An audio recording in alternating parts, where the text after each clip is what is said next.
The National Weather Service in Nashville has issued a severe thunderstorm warning for northwestern Davidson County in Middle Tennessee, northeastern Dixon County in Middle Tennessee, west central Sumner County in Middle Tennessee, Cheatham County in Middle Tennessee, southern Robertson County in Middle Tennessee, until 6:30 p.m. Central Standard Time.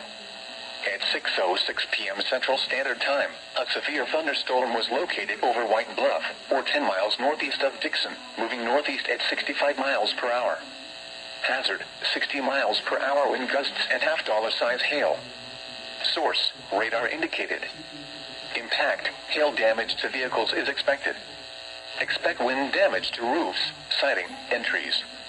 Locations impacted include Springfield, Ashland City, Hendersonville, Goodlettsville, Millersville, Greenbrier, Coopertown, White Bluff, Kingston Springs, Pegram, Ridgetop, Jolton, Pleasant View, Charlotte, Whites Creek, and Beeman Park.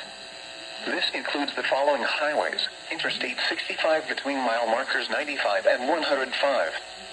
Interstate 24 between mile markers 23 and 42. For your protection, move to an interior room on the lowest floor of a building.